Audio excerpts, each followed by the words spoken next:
For most Black Americans, especially those in the South, the front porch isn't just part of the entry into the house. It is the place we enter community. It's not just the comfort or safety we experience there, but it's where we do some people watching and good reflection. On the front porch is where we tell the truth with a little sweetener and an awesome time along the way. We take what we learn and we act. On this episode, we discuss all things related to youth, education, community, and the politics of people.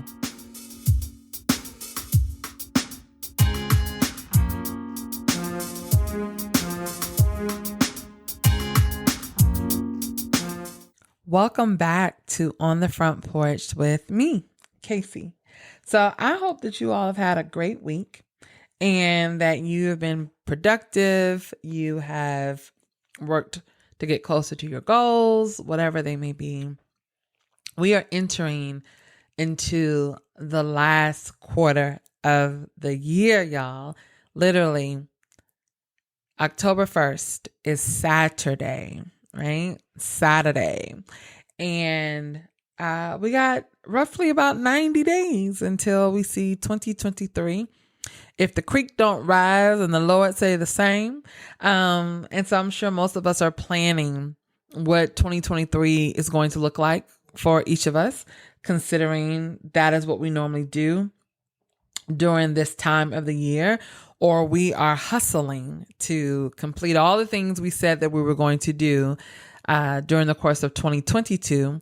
And we don't want the year to end without at least seeing that we made some progress in that area. So wherever you may find yourself in that, I wish you the best in accomplishing those particular goals that you've set out, because I have some of my own. I have some of my own in terms of both personal growth, professional growth, spiritual growth, making sure that my life lines up completely with, one, how I think about myself, two, operating in integrity. And none of us ever get it all right. And, for folks who say that they're always operating on all cylinders, full speed ahead, on point all the time, I'd venture to say they're lying. A lot of us experience imposter syndrome. So when I speak of integrity, I'm not talking about being one way in public and another way in private. I'm speaking of really ensuring that my life lines up with what I believe in my value system, of what success looks like, what it means to be a good daughter, a good friend. And I have work to do in those areas of my life. And so for me, those are a part of my personal goals.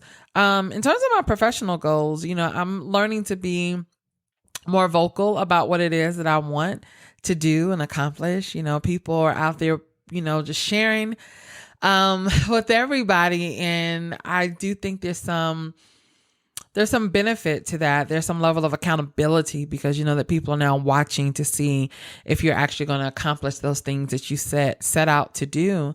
And so for me, I know that part of my professional goals are to get published in certain journals. It is to author a few more books. It is to developing my speaking career. It is to develop my consulting business as well. For the number of questions that I receive around the work that I do and the insight that I'm asked to share from time to time, I see how it can be beneficial, not just to those of us here in Atlanta, but to those across this country that are serving most of our families and community members that live in adverse conditions and poverty, and what the effects of that look like in their lives. I bring that up, and I think it's a good segue because part of this journey of speaking more, being on panels, having discussions, doing trainings, really raising the awareness and the consciousness of what it means to be Black and poor in our urban communities. I had the chance to sit on a panel last night. And on that panel, we were talking about adverse housing conditions, dangerous dwellings, which is the title of an AGC article that was the focal point of last night's conversation. And I was on the panel to serve as someone that could give or shed some light on how those adverse living conditions impact a child's educational achievement or attainment. And, you all have heard me, anyone who's followed me for a while or knows the work that I do or just know me, know that I'm very adamant about making sure that adults have the proper context and expectation of what a child is capable of doing, barring or being aware of rather their living environments. I've had people say to me that I'm giving an excuse for Black children to not try hard. And that is the furthest thing from the truth, right? That is a flat out lie. What I'm doing is allowing for adults to understand that their framework for pedagogy, that their framework for how they facilitate and implement educational services, curriculum, and support has to be rooted in, are those children's physical, emotional, spiritual, psychological needs being met first before we can meet the educational needs. Has nothing to do with their level of genius or intelligence or their ability to demonstrate proficiency in any subject area that you give them because of their intelligence and their genius. But I've said it often and I'll say it again. Most adults have a hard time checking their bad attitudes, and we're supposed to be mature adults who've had enough life experiences to know how to compartmentalize when something has triggered us, caused trauma, caused pain, caused confusion, frustration, anger, sadness. But yet and still, the majority of adults don't check that, and it spews out on someone, be it a coworker, a significant other, a family member, the person in traffic, what have you. And again, we're degreed, we're grown, we have children, right? We are caregivers, we are professionals. What makes us think that children are supposed to check all of that at the door to prove to you how intelligent they are or how much genius they have, right? And y'all hear me say it often too, because I just don't understand why I have to continue to make this statement, but I do. There's always an exception to the rule. It's always going to be that one child that rises above whatever their circumstances are, and they're going to prove without a shadow of a doubt every single time that whatever is happening, that their conditions are not going to impact their ability to demonstrate proficiency around academic matters. But those are the exceptions. And there are very brilliant, bright, intelligent children who have not mastered the emotional maturity to be able to say, let me use this as energy and fuel, or let me put this over here and compartmentalize it so that I can focus on the curriculum for the day, right? And so part of those circumstances is where children live. It is the dwellings that they call home, and whether they are safe or not. The fact that over here on the West Side, there are areas where families are still dealing with over 25 years of lead in their soil. And can you imagine, if you don't know what lead does to a child, I just want you to Google it. Google the effects of lead in children. It's mind-blowing, and it's disheartening, and it's sad that still in 2022 we're dealing with that in a lot of areas. Sociologists have this concept of the hyper ghetto. And the hyper ghetto is around extreme concentrations of poverty in underprivileged groups. Right? And that is what we see a lot of times in areas that have a high concentration of lead, such as what's being experienced on the west side of Atlanta, and the EPA is now involved in all of that. But even for other areas across the city, across the metropolitan area, what we find is that people who are living in these quote unquote dangerous dwellings are having a hard time being able to meet just the basic needs, because there is something that happens to us physiologically and psychologically when we are constantly consumed with blight, despair, destruction, right? And feeling like we're in this cycle that we can't break. And someone tells us that this is the only place that we can call home. And then for those who understand that this is not right and this is not an area that we should call home, they become transient. And that adds another layer to our young people and their ability to be able to see their way forward to a path that allows them to have different options than the ones that are currently presented to them. I make mention of that because last night, as we talked about all the problems, right? We talked about all the issues, all the challenges. The question was asked, what can we do, right? Because we want to leave those conversations with solutions.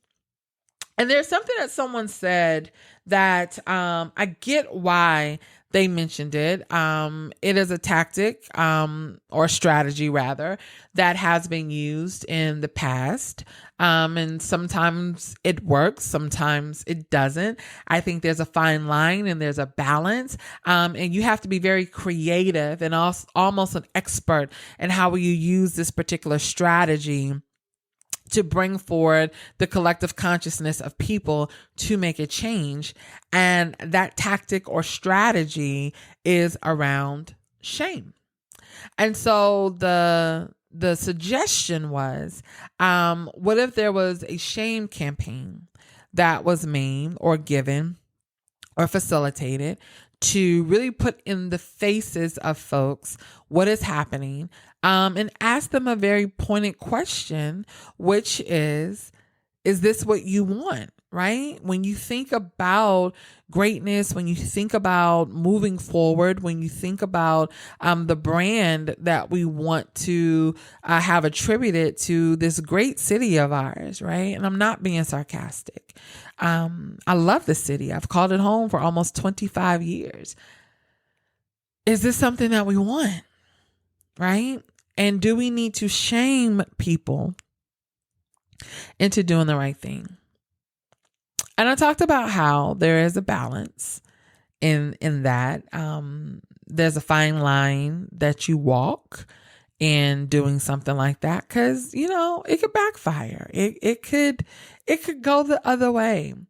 But the other thing is, when doesn't shame work? Right? If you think about it, a lot of times we can it's an internal emotion that we're all born with. We attribute it to most living creatures, like even to our pets, to our dogs. There are times where my dog Riley has gotten into something that he knows he has no business, as he's sitting at my feet and looking up because I called his name, but he knows he has no business getting into. And he sees me coming and he sees my facial expression changing, and he will go run to the corner, right? And you can look at him and tell, oh, you did something wrong, right? You shame. Why you shame right now, right? Because he knows in some instances, right, that I shouldn't have done that, and now I got caught, and now I don't know what's going to happen. Same thing with children, right? Same thing with little kids. Before they can verbalize their emotions, if you yell stop too loudly or too abruptly, they'll begin to break out into a cry because they're startled, right? A lot of times, children who know a little bit about right and wrong and still test the boundaries, will begin to lie because they feel shame in doing something that they know that they should not have done, even if it's not egregious, even if it's not life-threatening, and there's no need to lie about it. It's a protection. It's a mechanism of protection, and it's something that we're all born with, right? Other sociologists have talked about shame implying that there's a powerful force and structure related to it that helps to change societies. Weber would go on to say a lot of times that, because he also, Carl Weber, for those of you who follow sociology, y'all know that's my jam. That's my degree. And that's the point of perspective that I take in a lot of the work that I do. And so he didn't really refer to emotions specifically, right? But what he emphasized was values. And when your life didn't line up with values, right? I talked a little bit about that even in the intro. You begin to feel shame about why something has not occurred, or the things that you are willing to do to get what you want. Is it aligned with values, your own individual values, the values that your family has curated as a collective, or even the values that society has deemed appropriate? When you deviate from those values, there's some level of shame that we experience. Now, some of us live in shame. Others of us say, okay, it is what it is. We pick it up and, we keep on moving. But the idea of using shame as a strategy, as was suggested last night, is actually a thing, right? It is this idea that it is a form of social control, mostly because it is a primary emotion, right? It's so primary that it's one of the first emotions that was even mentioned in the Bible. And in Genesis 2:25, we know that Adam and Eve at this point had taken a bite out of the apple, and they immediately had their eyes, kind of socially and psychologically opened to the fact that they were naked, and they began to find fig leaves and all sorts of things to be able to cover themselves, because they felt some level of shame now seeing each other's naked bodies, although that wasn't what God was intending, right? So even with that, whatever it is you choose to believe about the Bible, right? The idea of that is when we are aware that we have now done something that goes against the values, the mores, the norms, we begin to feel shame, right? At a macro level, at a societal level, shame focused on collective guilt as a consequence. And I think that's where this person was going last night when they asked, what about a shame campaign, right? It's about the collective guilt. It's about us as a community, as a society, understanding, oh, this ain't it, right? We've got to do something different. And what does that look like? And how do we get there? How do we get there so that we can see the difference that we want, and that we can begin to provide safe spaces for our children and our families, for them to be successful, in life. And so we want to consider how that could work, right? How could the idea of shame work? If we think about it, shaming is also the primary or the driving factor around this cancel culture, right? We're so quick to cancel people. Y'all know I'm a church girl. And so there's even, things brewing around Maverick City music right now. And so if you're not familiar with Maverick City music, it is the merger of what Christians who listen to spiritual music, religious music, the merger of what we know as CCM, contemporary Christian music, which is code for white folks, and gospel, which is code for black folks. And Maverick City Music created this sound where they merged those two things together. And I actually love a lot of their music. I love the messaging, right? Because as a believer, for me, gospel evokes one emotion, right? And I am the type of church girl where I believe in the prayers of my grandmama, right? I believe in the prayers of my mama.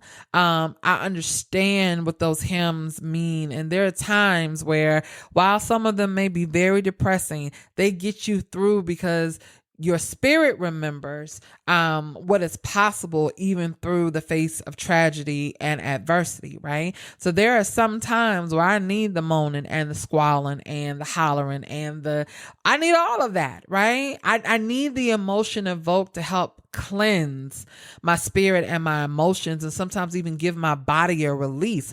However, there are times where I want to focus on the message and the goodness of God.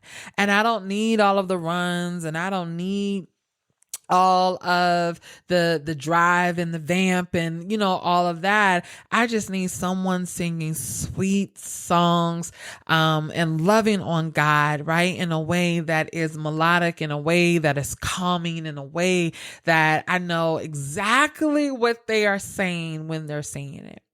And so there's space for both, and you can like both or one or the other, whatever it is that you choose, right? But Maverick City Music decided to blend these two things together. And I think that it was a phenomenal merger.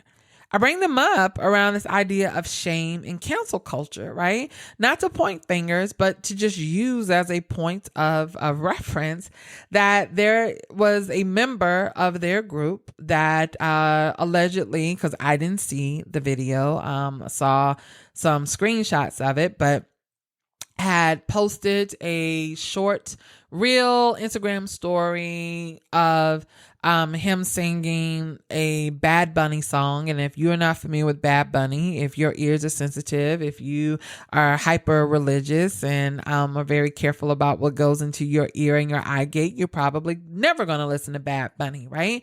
And so singing lyrics by Bad Bunny, what it appears to be engaging in other activities that are just not complementary to what it is that Maverick City Music wanted to be very closely tied to their brand. And so they made a statement saying that they were, cutting ties with this particular artist, that they, wish this particular artist well in their future endeavors, but the behavior did not reflect the brand of Maverick City Music. Now, Maverick City Music got slammed in 24 hours or so by folks asking, how do you sing about grace but not extend grace? And essentially, because they were canceling this artist, the community then said, well, what if we cancel you? Because how can we listen to you in good faith about the grace of God, right? That covers a multitude, love covers a multitude of sins, and the grace that God extends us when we fall short, but yet your brother in Christ did something that was contrary to what your collective brand may have been. And instead of covering that person in love, in grace, and handling family business in the house, you exposed this artist. And so how about we cancel you?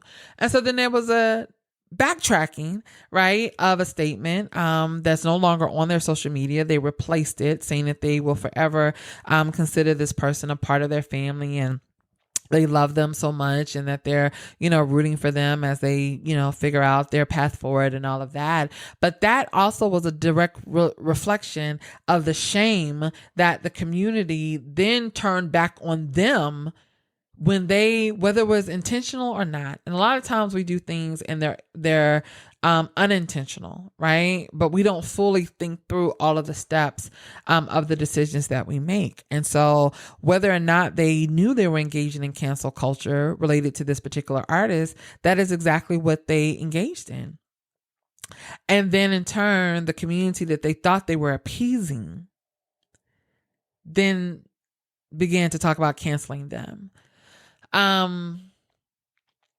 And so, again, you can Google it, research it if there's more information that you want about that. But I just bring that up around the idea of shaming and cancel culture being used as a social tool.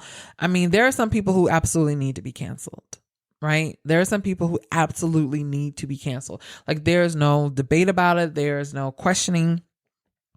Some people just don't need to be spoken of or given any attention anymore. And then there's some people who get canceled way too easily, simply because somebody personally didn't like them.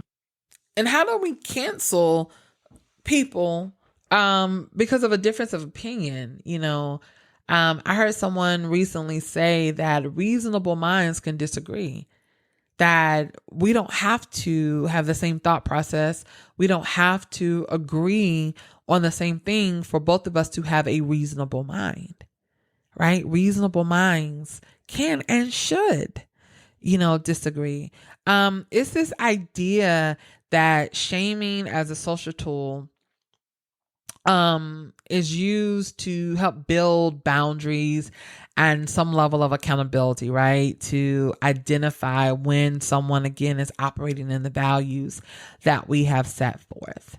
And I mean, if you look at it, like think about when police officers do the perp walk, or the walk of shame when someone has been fired and they've been escorted to the door with all of their belongings in a box, right, in their hands. And have y'all noticed that most people who fire other folks do it during times of high traffic and common areas?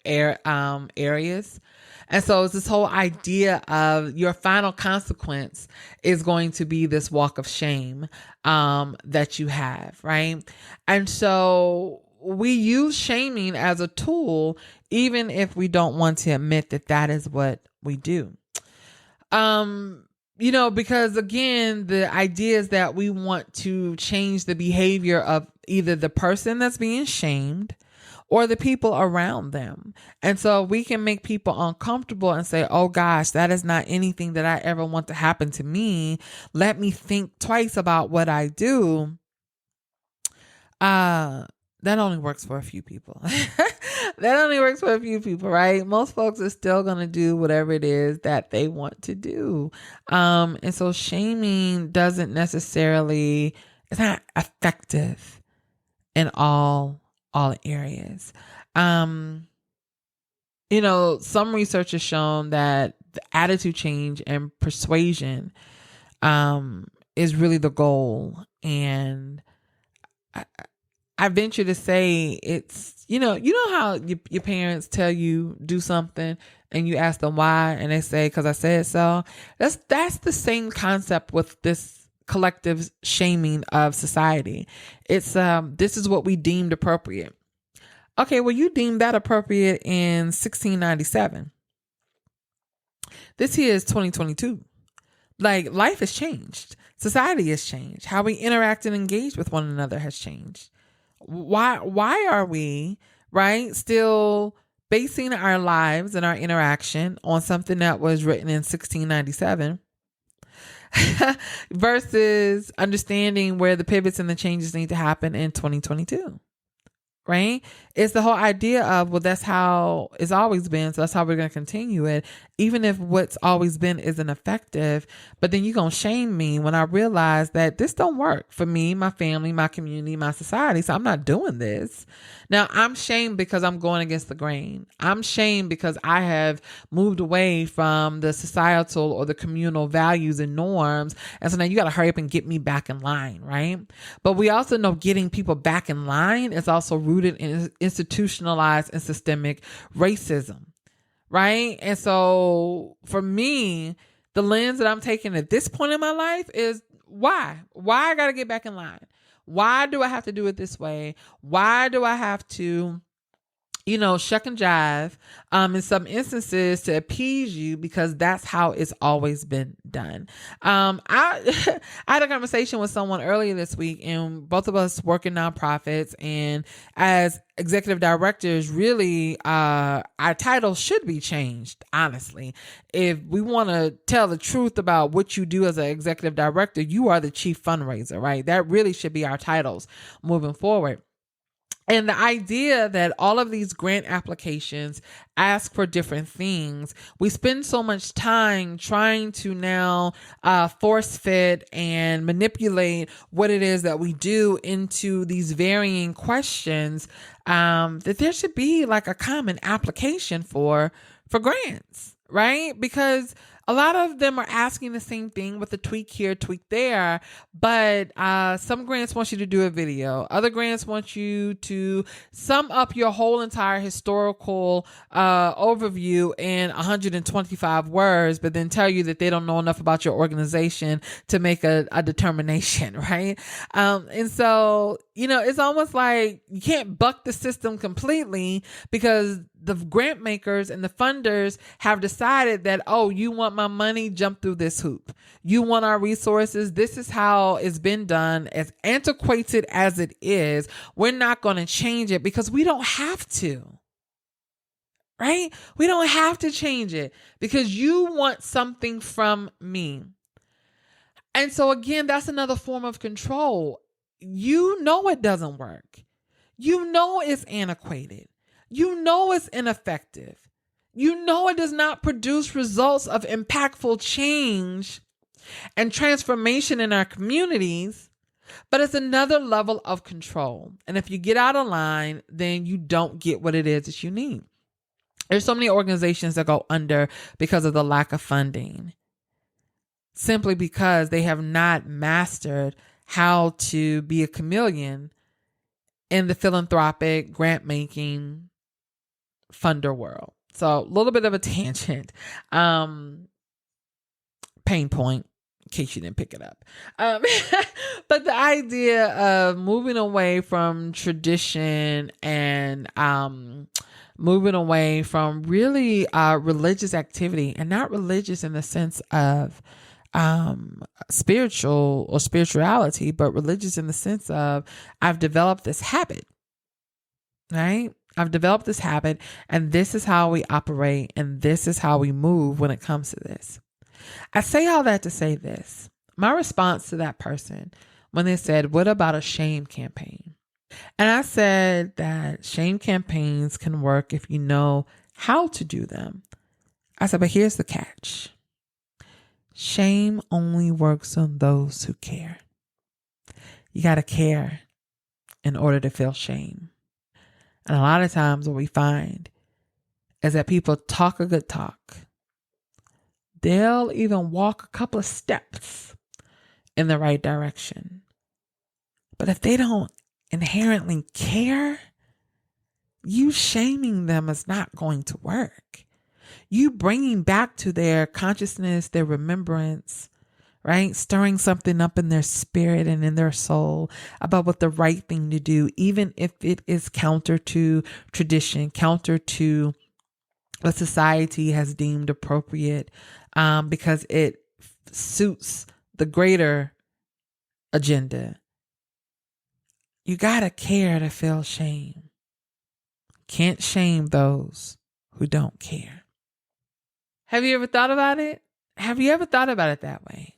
Have you ever stopped to think, why do some people care how others feel when they do something that is indicative of not being thoughtful or considerate?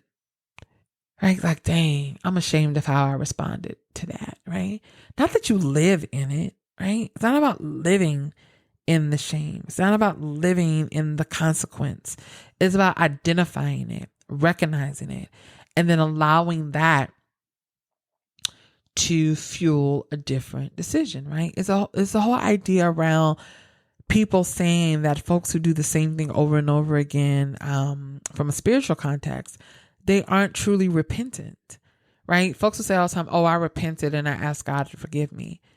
Well, being repentant means to turn away, right? To turn away from sin, to turn away from the thing that caused harm, to turn away from the thing that caused division, to turn away from the thing that destroyed and provided destruction to the relationship, to the home, to the society, to the community, to the whatever. And so to be repentant doesn't necessarily mean that you will never, ever do it again. But it means that it is less likely that it becomes a part of your value system and a part of the decisions that you make when you are repentant. It's the same thing with shame. Shame only works when you are truly upset by your decisions, your response, your reaction that is counter to the community that you're trying to build. So again, shame only works if you care. You have to care in order to feel shame. Real question is, do we have people in our communities who care enough to not even want to be shamed because they're going to make decisions that are good for those who need our support and our advocacy the most? Sometimes we got to ask ourselves the hard questions. I mean, there's some things, I'll be honest, that I do that I don't have any shame around. It may not be something people appreciate. It may not be something that people would do in their own lives or whatever, but I'm going to keep doing what I'm doing.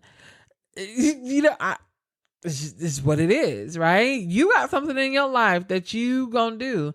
You going to stand flat-footed and do it, as the old folks say, right? You're not going to let nobody make you feel bad about it because you have resolved in yourself that this is what you do, whatever it may be. It's the same thing from a collective or a corporate or a communal standpoint, right? It is the idea of telling someone you didn't do right. You didn't do right. You didn't do what we wanted or needed you to do, right? Like, you disappointed us. You let us down. Like, how dare you, right? You are ascribing your value system on someone else and then making them feel bad about something that they didn't do because it didn't fit into the narrative of what you needed or what you wanted.